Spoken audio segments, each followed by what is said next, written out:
विघ्नेश एक बहुत ही सीधा साधा आदमी था। इस दुनिया में उसे अपना कहने वाला कोई नहीं था, इसलिए वह अपनी रोजी रोटी के लिए एक फ्लैट में वॉचमैन की नौकरी करता था। रहने के लिए उसके पास खुद का घर भी नहीं था, इसलिए वह एक आंटी के घर किराए पर रहता था। इस दुनिया में उसका एकमात्र साथी सिर्फ एक पिल्ला था, जिसके साथ वह अपने दिन बिताया करता था। एक दिन जब विघ्नेश अपने काम पर था, तभी एक अमीर घर का लड़का छोटी छोटी बातों पर सबके सामने उसे थप्पड़ मार देता है और बुरी तरह बेइज्जत भी कर देता है। यह सब पास ही खड़ी जानकी देखती है और बहुत उदास हो जाती है, लेकिन कुछ बोल नहीं पाती क्योंकि उसके अपने घर वाले उसे घर से निकाल चुके थे। जानकी भी उसी आंटी के घर रहती थी जहाँ विघ्नेश किराए पर था। एक दिन जब आंटी ने विघ्नेश की हालत देखी तो जानबूझकर जानकी से कहती है कि वह विघ्नेश की देखभाल करे। वह दोनों को एक एक घर की चाबी दे देती है, लेकिन बेचारे विघ्नेश को पसंद नहीं था कि उसके कमरे में कोई और भी रहे, इसीलिए वह जानबूझकर अपने हर सामान पर अपना नाम लिख देता है ताकि जानकी उनका इस्तेमाल न करे। इसके बाद जानकी को भगाने के इरादे से विघ्नेश जानबूझकर अपने कमरे को पूरी तरह गंदा करके ऑफिस चला जाता है। लेकिन जब वह रात को बहुत खुश होकर घर लौटता है तो देखता है कि उसका कमरा पूरी तरह से साफ सुथरा है और जानकी का सामान भी कमरे के अंदर रखा हुआ है। जैसे ही वह बाथरूम में जाता है, वहाँ देखता है कि जानकी ने एक नोट चिपकाया हुआ है जिसमें लिखा है, मेरे टूथपेस्ट और साबुन को हाथ मत लगाना। यह पढ़कर विघ्नेश बहुत गुस्सा हो जाता है और बदले में जानबूझकर उसी साबुन से अपनी चड्डी साफ करने लगता है कि सामने ही सुखा देता है। इसके बाद वह आराम से अपने बिस्तर पर सोने लगता है। तभी विघ्नेश देखता है कि जानकी के कुछ बाल बिस्तर पर गिरे हुए हैं। वह तुरंत उन बालों को लेकर आंटी के पास जाता है और जल्दी से कहता है कि जानकी को उसके कमरे से भगा दें, लेकिन आंटी उल्टा विघ्नेश को ही घर छोड़कर जाने को कहती है। यह सुनकर मासूम सा विघ्नेश रोने का नाटक करने लगता है ताकि उसी कमरे में रह सके। फिर वह उस कमरे में रहने के लिए जहाँ जहाँ भी नोट्स लिखे थे उन्हें फाड़कर छुपा देता है और आंटी के पास जाकर कहता है कि जानकी के बाल गिरे हों या और कुछ भी गिरे, वह सब उसी कमरे में रहेगा। तब आंटी कहती हैं, अगर तुम मेरी शर्तों को मानते हो तो उसी कमरे में रह सकते हो। आंटी अपनी शर्तें बताती हैं कि रात 6 बजे से सुबह 7 बजे तक जानकी रहेगी और सुबह 7 बजे से शाम 6 बजे तक तुम रहोगे। विघ्नेश भी इन शर्तों को मान लेता है। अगले ही दिन ऑफिस जाने से पहले विघ्नेश एक नोट पर अपना नाम और अपनी सुरक्षा से जुड़ी बात लिखकर चला जाता है। अगले दिन जब विघ्नेश वापस घर आता है तो देखता है कि जानकी ने एक नोट पर लिखा, जानकी को यह कमरा और इसका बिस्तर बहुत पसंद है और विघ्नेश की पिल्ला कुतिया भी बहुत पसंद है। यह पढ़कर विघ्नेश थोड़ा खुश हो जाता है। इसके बाद अगले दिन से विघ्नेश जानकी के सोने के लिए खटिया लगा देता है ताकि रात को उसे मच्छर न काटे। वहीं जानकी भी विघ्नेश के लिए नाश्ता बनाकर रख देती है, जिसे खाकर विघ्नेश बहुत खुश हो जाता है। इसीलिए वह भी जानकी के लिए उपमा बना देता है। धीरे धीरे विघ्नेश मन ही मन जानकी को चाहने लगता है और हर दिन उसके बारे में सोचकर खुश होता है। एक दिन इसी खुशी में जानकी को प्रभावित करने के लिए वह बहुत सारे फूलों के पौधे खरीद कर लाता है और अपने घर के सामने रख देता है। यह देखकर जानकी खुश होकर उसके लिए स्पेशल चिकन करी बनाती है।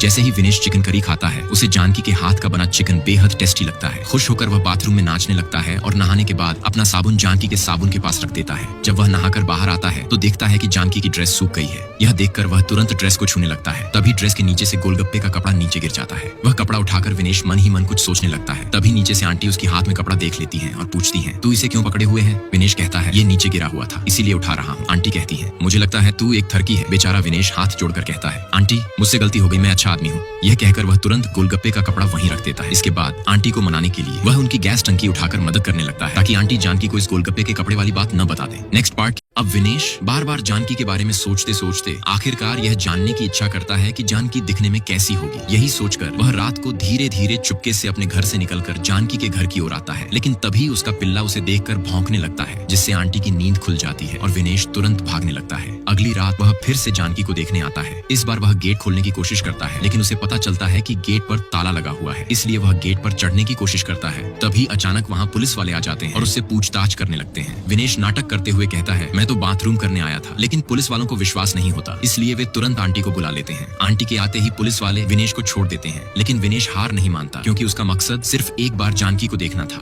इसीलिए वह जानकी के लिए एक घड़ी खरीदता है और उसे चुपके से उसके लिए रख देता है। अगले दिन जानकी वह घड़ी ले लेती है। अब विघ्नेश यह देखने के लिए कि जानकी कौन है, तालाब के पास आने वाली हर लड़की के हाथ में चुपके से देखने की कोशिश करता है कि कौन वह घड़ी पहने हुए है। लेकिन बहुत देर इंतजार करने के बाद भी जानकी वहाँ नहीं आती, इसलिए विघ्नेश एक और बड़ा प्लान बनाने की सोचता है। Next part. अब विघ्नेश सिर्फ एक बार जानकी को देखने के लिए आखिर में उसके घर पर ड्रोन उड़ाने लगता है, लेकिन ड्रोन वाला सही से नहीं उड़ा पाता, जिससे विघ्नेश अच्छे से एक बार भी जानकी को नहीं देख पाता। तभी आंटी एक लंबी सी लकड़ी से उस ड्रोन को नीचे गिरा देती है। ड्रोन वाला मोटा तुरंत जाकर अपना ड्रोन उठा लेता है और आंटी से कहता है, मेरे ड्रोन के पैसे जल्दी दो। आंटी सिंघम की तरह घर के अंदर जाती है और एक लंबी सी बंदूक लेकर बाहर आती है। फिर मोटे से कहती है, पैसे चाहिए तुझे, ले पैसे। मोटा कहने ही वाला होता है, क्या ये खिलौना लेकर आ गई? कि तभी आंटी उसी बंदूक से एक फायर कर देती है। डर के मारे मोटा तुरंत भाग जाता है। है। अगले दिन जब रात को विनेश ड्यूटी पर होता है तो आंटी उसे अपने घर आने के लिए कहती है। यह सुनकर विनेश मन ही मन बहुत खुश हो जाता है, क्योंकि रात को जानकी कमरे में रहती है, इसीलिए वह तुरंत गाड़ी दौड़ाते हुए सीधे आंटी के पास पहुंच जाता है। तभी आंटी विनेश से कहती हैं कि वह उनके कमरे में जाकर जानकी को बुला लाए। विनेश बहुत खुश होकर अपने कमरे की खिड़की के पास जाता है और जानकी जानकी कहकर पुकारने लगता है, लेकिन जानकी कहीं भी नहीं होती। बेचारा विनेश थोड़ा उदास हो जाता है। अगले दिन वह आकर नोट्स पढ़ता है जिसमें जानकी ने लिखा था, तू कौन है,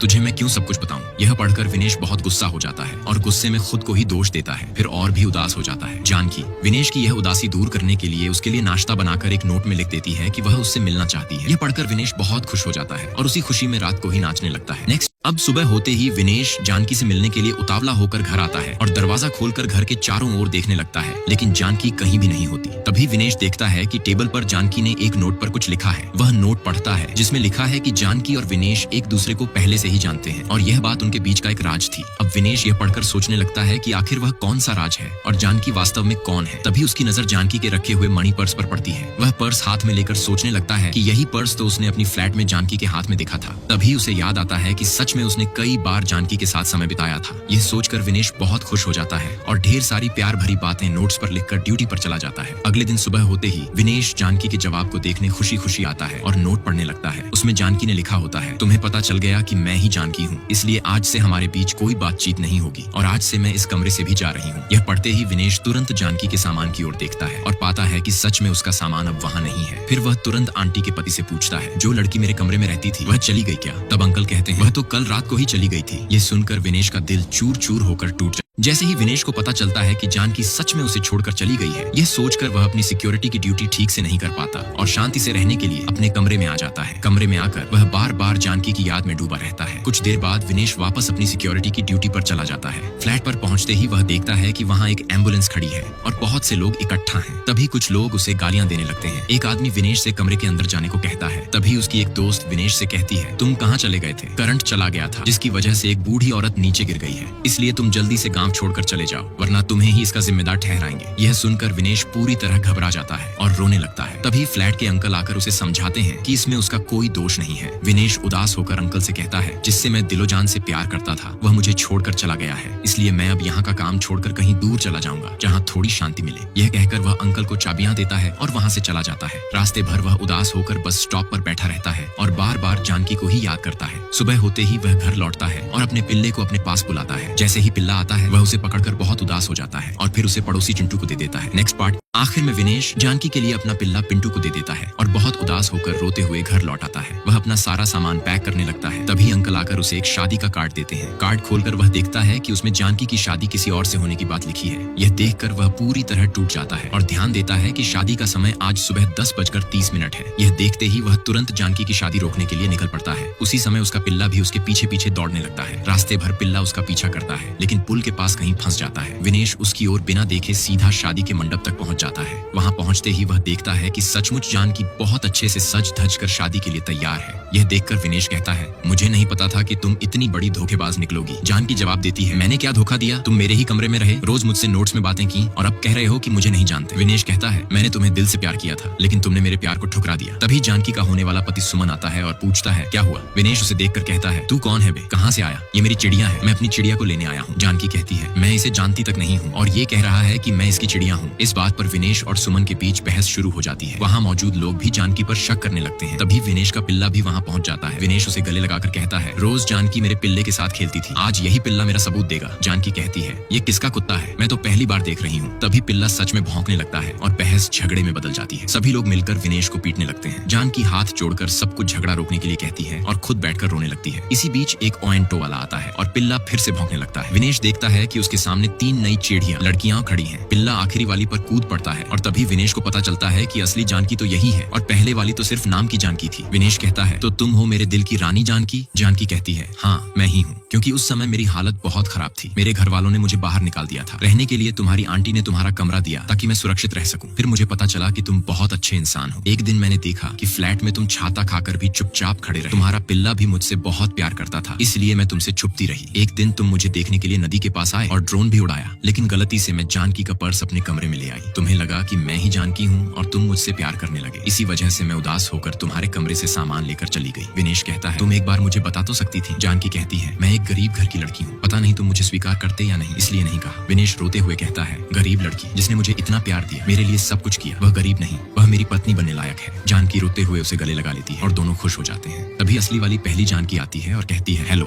तो तुम्हारा तो सेटिंग हो गया, मेरा क्या? विनेश कहता है, सॉरी सिस्टर, मुझे माफ कर दो, मैं इस चिड़िया के प्यार में अंधा हो गया था। अगले पार्ट के लिए लाइक और कमेंट करें।